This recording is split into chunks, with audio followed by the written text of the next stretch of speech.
Dr. Prigiorni. So in the interest of time, we'll keep going and save questions for that end. So next up is Dr.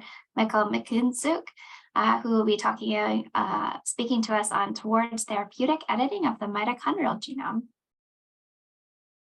Hello, can you see my screen?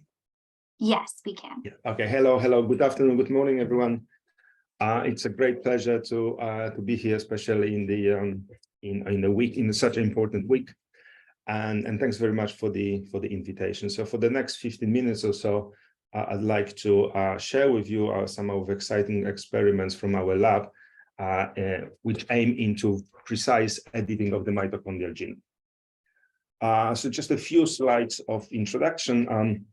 So this is, of course, the mitochondrial genome, and there are a number of mutations that cause human diseases. And at the moment, there is no curative treatment for any of these mtDNA mutations.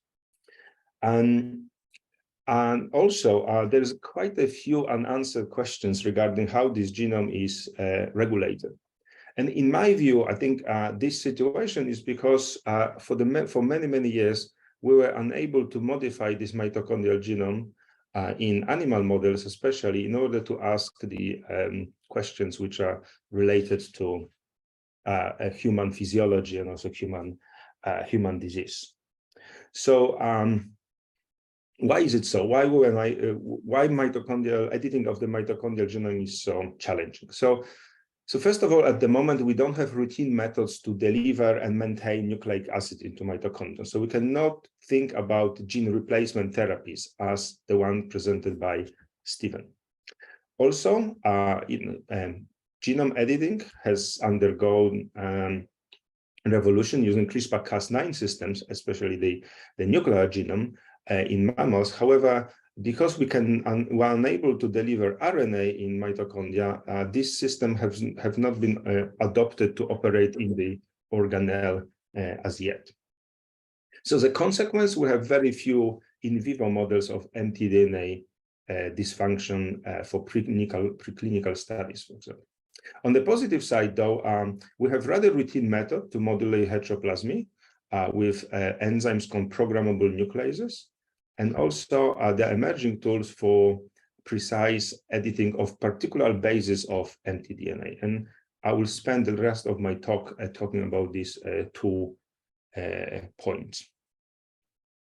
So, one of the questions we've been asking in the lab for a number of years is, can we modify heteroplasmy in living cells?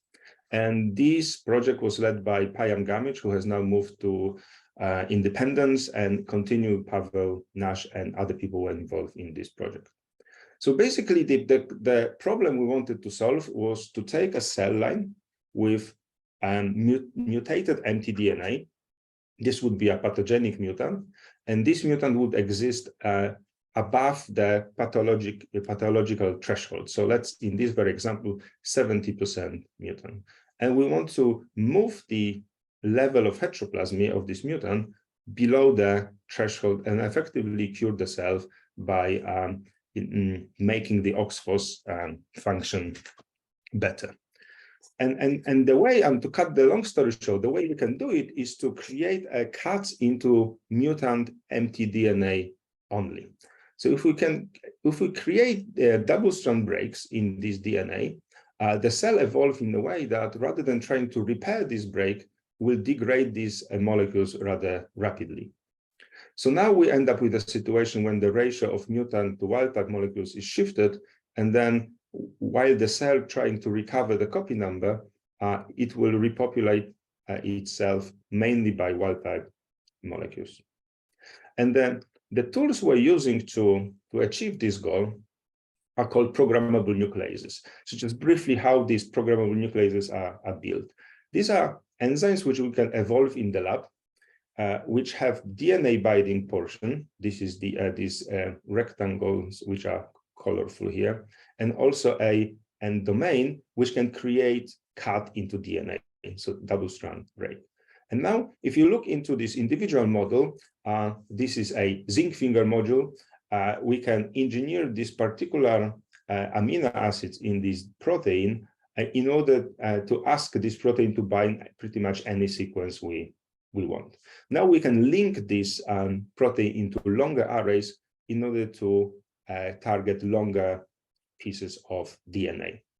Then we equipped this protein into mitochondrial targeting sequence and also nuclear export signal, because we don't want these proteins being in the nucleus. And this is how this architecture of zinc finger-based programmable nucleases is called. As you see, this enzyme is dimeric, so we need 2 copies of a FOC domain in order to create double strand break, and they bind on the opposite strand of DNA. Another tool is pretty much, its architecture is pretty much the same, but rather than using zinc finger domain, we're using something which is called tail domains. And again, each tail has about 30 amino acid motif. By changing only 2 residues in this sequence, we can bind other DNA bases in. So this is an overview of probably 15 plus years of work, where these programmable nucleases were used to target a variety of human heteroplasmic mutations. And obviously for this audience, many of these mutations will be you'll be familiar with. There are at least 3 which has been associated with maternally inherited Leigh syndrome as well. So these nucleases have been used mainly in human hybrids, so cells that carry a patient-derived mitochondria and are immortalized. A few examples in iPS cells, also in hybrid oocytes. And then this research has moved into in vivo. So there are very few animal models of heteroplasmic mtDNA diseases. There are some, and especially the model with a mutation in tRNA alanine have been used to preclinical in vivo studies using nucleases. And successfully shifting this heteroplasmy, moving from beyond the pathological threshold, especially in skeletal muscle and in the heart. We have some preliminary data, preliminary attempts shifting heteroplasmy in the brain as well. And with this sort of preclinical package, this study is slowly moving into a clinical development. There's a couple of companies based in the US, Precision Biosciences and also Pretzel Therapeutics, that are trying to move these therapies into the clinics.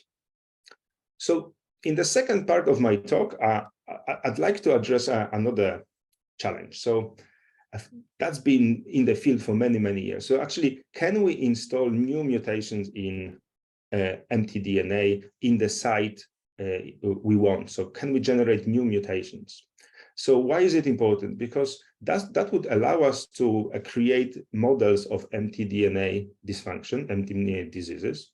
Also, we'll be able to mutate certain sites in mtDNA that are responsible for regulation to see what happens, and also to understand these diseases better. And also we could start dreaming about correcting point mutations which are homoplasmic, meaning that all mtDNA genomes carry this mutation. So these challenges in the lab are tackled mainly by 4 members of my lab: Pedro, Chris, Lindsay, and Chatham, with the support of others. So how can we install new mutations in mtDNA? So in the nuclear field, in nuclear DNA field,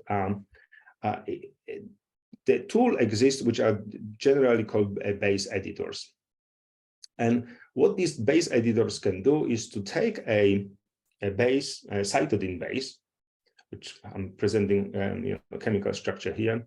And then if this base is chemically modified by deamination, it can turn into another base called uracil. And then uracil in DNA will be recognized as a T. So basically we can create a C to T mutation. It will be read as G to A if we look on the other strand of DNA. What's also possible, and in a quite precise manner, is the A to G editing. So then we modify adenosine which then becomes inosine, which is read as a G during a replication.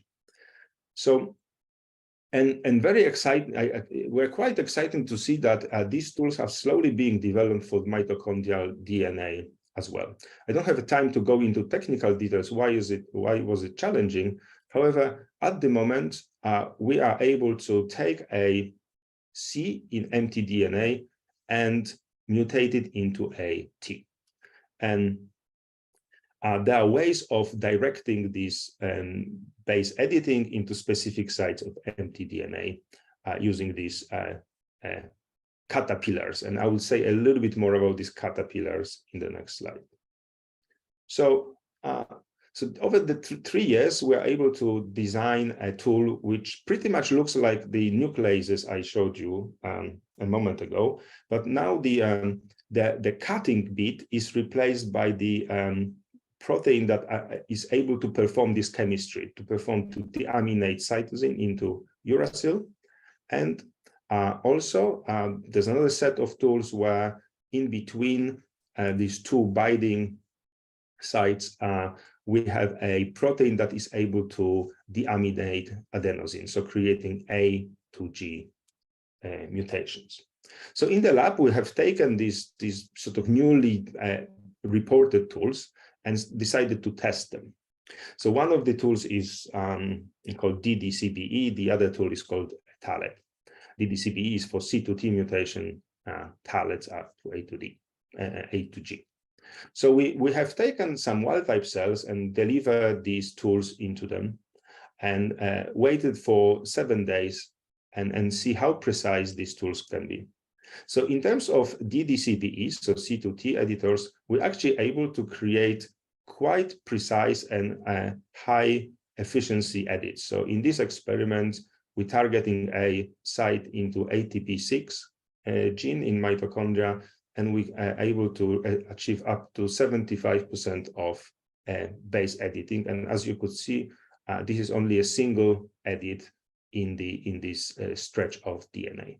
However, for TALET, I think these tools, they still need a little bit of development because first of all, the mutation level is quite low. And also, we are targeting multiple sites in this editing window. So this tool is not ready for deployment for single mitochondrial DNA mutation edit. So knowing that these cytosine editors can be quite precise, we asked, okay, can we actually correct a homoplasmic empty DNA mutation? And for that, I'm just showing one example. We're waiting on several mutations. This is a 8993 T2C mutation, which has been associated with the Leigh syndrome. So this is how the mutant site to be corrected looks like. So we have a T to C mutation resulting into leucine to proline mutation on the protein level. So this is challenging because we are targeting this particular C. However, there are a number of Cs around it, which could also be in principle targeted. Luckily, changing some of these Cs will be benign for the protein function because there will be silent mutations. They will not change amino acids. I'm indicating them in green. However, we have to avoid these Cs which are indicated in red, as changing them to T will change the protein sequence.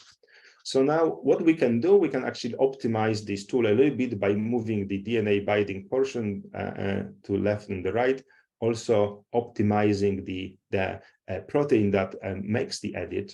So these are still quite preliminary results, although encouraging. So we tested several combinations, and this heat map shows the editing of particular C in the position. And if we look, for example, on this combination, we actually achieve what was intended. So we're able to edit the C, which is the target C, and also only 2 extra edits are present here, but these mutations are silent. So I'm very encouraged, and I'm talking to Alexandra a lot for deploying these base editors into the organoids and see whether the phenotypes observed by Alessandro can be corrected. So I'm running out of time, but I just want to show a couple of slides related to how precise these base editors could be in vivo. So for these experiments, we have chosen to install a mutation ND3 gene in mouse mitochondrial genome. So what we're doing here, we encapsulate each monomer for base editors into separate AAVs. This is AAV9, and we deliver that into the pups, wait for 4 weeks, and look into skeletal muscle for editing. We have 3 groups of animals. Grays are controls. In red, we have 2 doses of base editors being expressed on a relatively high level, and 2 doses of editors being expressed on a low level, indicated in green. So now what we measure on y-axis, we have the efficiency of editing, and on the x-axis, we have the precision as such. So basically, this is the level of precision we want to achieve, this dotted line here. And whenever the dot is closer to the wild type animals, the dotted line, it means it's more precise. So as you can see that in a low expression level AAV delivery, we can mutate the mitochondrial genome up to about 60% and remaining relatively precise. And this is the last data slide, which makes me quite excited. It's the same piece of data. However, now it's what we can see here is the linear form of DNA here, and we're looking into mutations, C2T mutations. So this is our target mutation, which in high expression level is can be introduced up to 70%. However, as you can see, there's a number of off-target mutants, which is obviously not very good in this situation because we want to avoid these mutants. However, if we look into the low expression level category, we still are able to install up to 40% of mutation, and now all these off-target mutations disappear. So that's very encouraging, but still obviously require quite a lot of work. So to conclude, I'd like to say that I'm very excited that these base editors appears as an emerging, very powerful tool for mtDNA engineering. We're now able to model mtDNA dysfunction. We'll be able to generate novel clinically meaningful animal models for mtDNA disease. And we already published one of these models in, there is a stop mutation ATP6, which we developed. We're starting correcting homoplasmic mutations, and I've shown you an example of 8993T2C. And actually, we are quite encouraged how precise this base editing can be in vivo. So with that, I'd like to thank my group and acknowledge all people, well, most of the people involved in this work. This is us at Christmas do last year. I'd like to thank all the collaborators and funders, and in particular Cure Mito and Cure ATP6 for continuous support, and you for attention. Thank you very much.